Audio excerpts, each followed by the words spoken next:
Yes, hello. I'd like to talk in this video about circles, and I've already briefly mentioned the idea of circumference of a circle is 2 pi r and the area is pi r squared. And I mentioned that you can differentiate between these because the fact that you just got a simple variable there means it indicates that it's a line, that it's the circumference, and where you've got the variable squared, or the two variables multiplied together, that will be the typical of the formula for an area.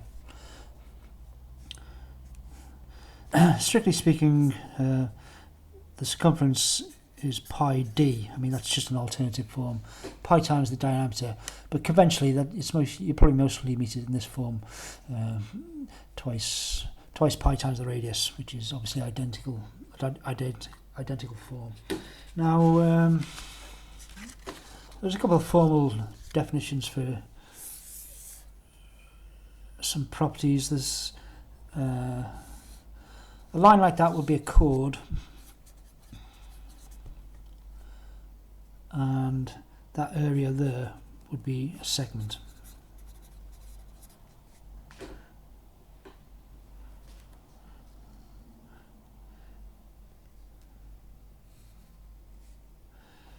If I cut a sort of like a slice out of a pie, that would be classed as a sector. Okay, that's the centre of the circle. That would be a sector.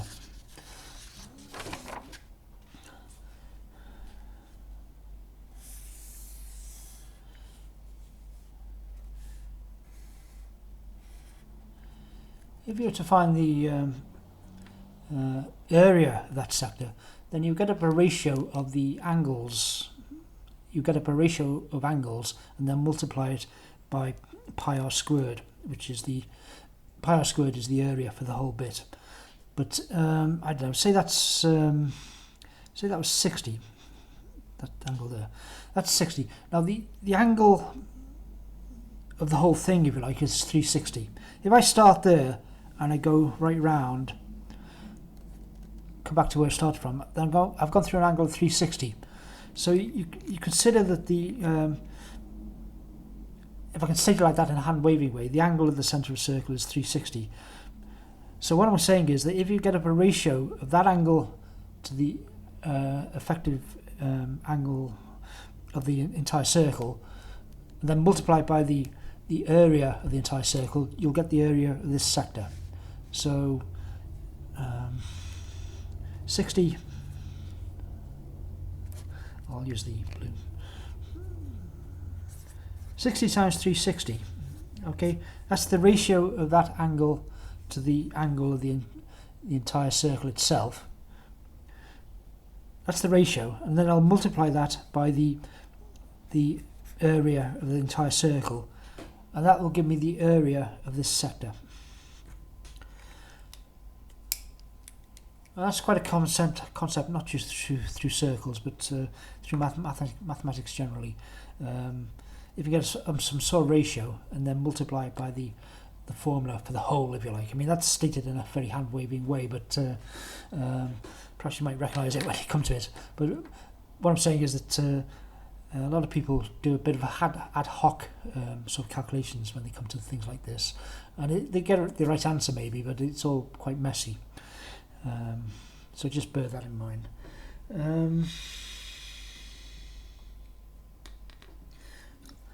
Now,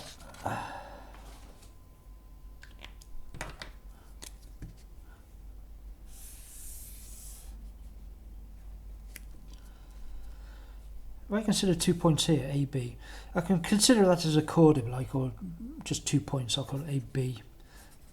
Now, the rule is that the angle that these 2 points A, B subtend at the centre will be twice what they subtend at the circumference.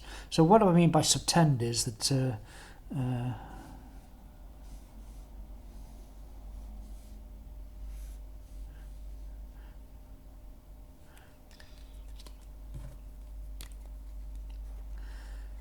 so that angle alpha is subtended by A and B. That's what I mean by subtended.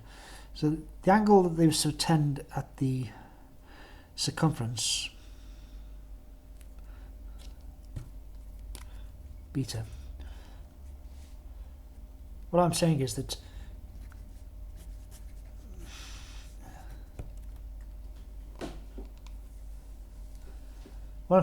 alpha is twice as large as beta.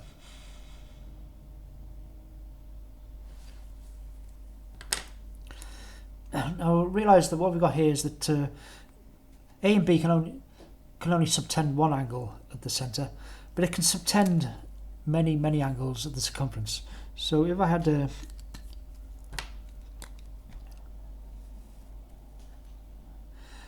again, you'll have to excuse my drawing here.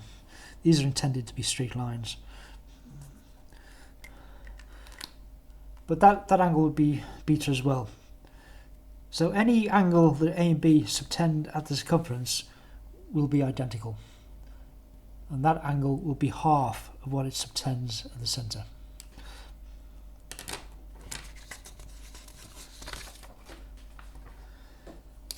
There is a case where you've got to be a bit careful. That's the centre, and that's AB. Now that would subtend an angle at the, and also an angle at the circumference.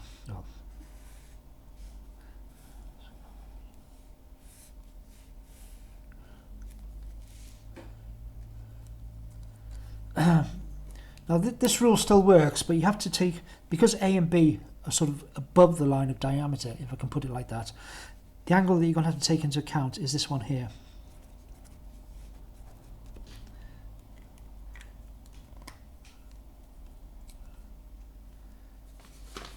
Okay, so previously A and B were sort of below the centre point, so it's just a straightforward concept that is half of that angle.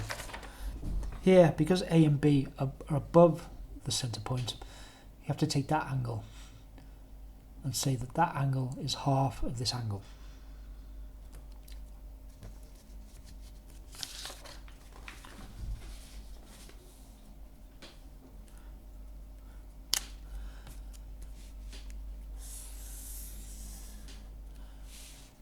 Now a special case of this is when A and B form the diameter. That's the centre point there. Now what A and B are now doing is subtending an angle of 180 at the centre.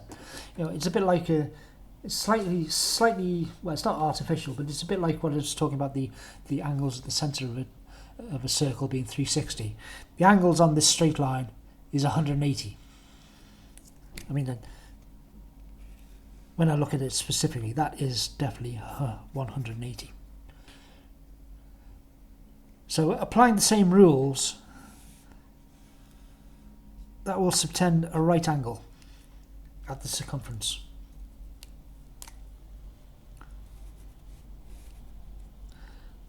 And again, you've got this large number of angles that it can subtend at the circumference.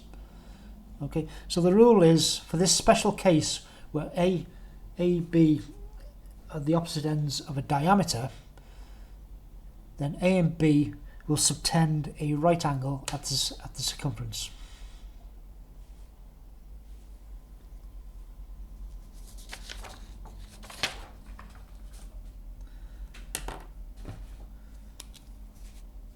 Another important rule, I'll just state it straight off, is that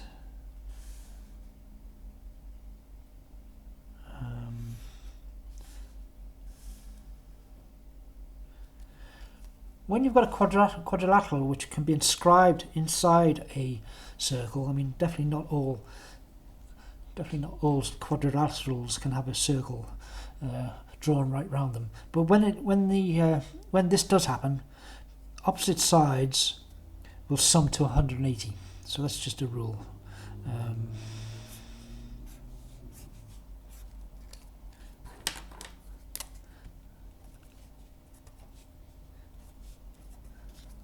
Okay, so what I'm saying is, under this situation, A plus D equals 180, B plus C equals 180.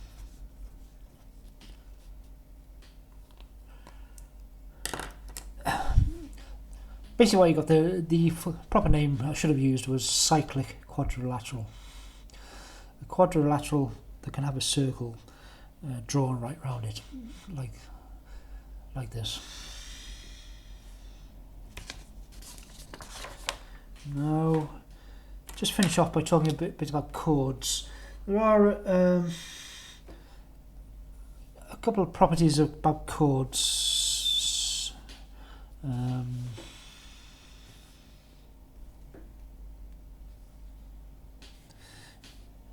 That is the diameter. That's the diameter. If you've got a chord like this, which meets at right angles,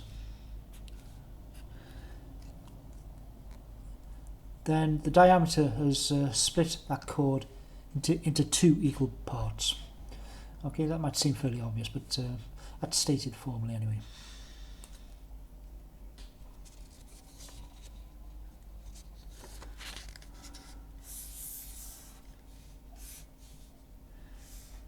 If two chords are equal in length,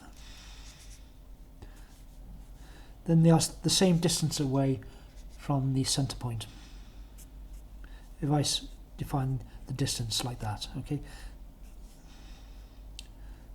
Drop a perpendicular distance from the chord to the centre, and if those two chords are the same length, then this distance and that distance are equal.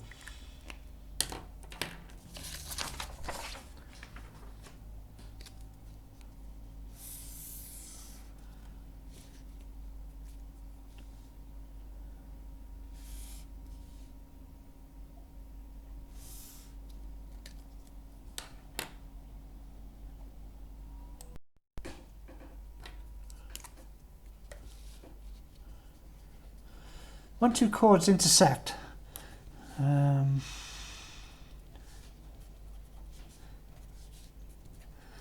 then the product of these two bits, AE, I'll use this, I'll use blue. I'll use this convention to imply multiplication, EC, okay. So that means that that length there multiplied by that length there equals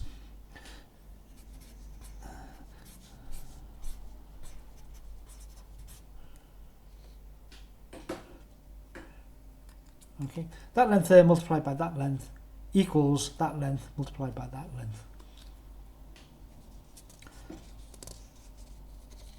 Okay, so well,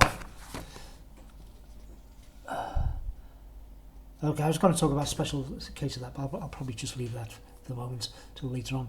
One thing I could just mention in passing is the concept of tangents. Again, I've mentioned this briefly before. I said that there are two separate definitions for tangent. One is a trigonometrical concept, and the other one is where a line meets a curve. A tangent is a straight line that will just meet a curve at one particular point. So obviously you can therefore also have tangents to circles as well. So tangents would just come in like that. If that just meets that circle at one particular point, then that would be the tangent. And amazing, or quite a surprising property of a tangent, if you like, is that the tangent will make a right angle with the radius of the circle. Right, I'll leave it there. Thanks very much.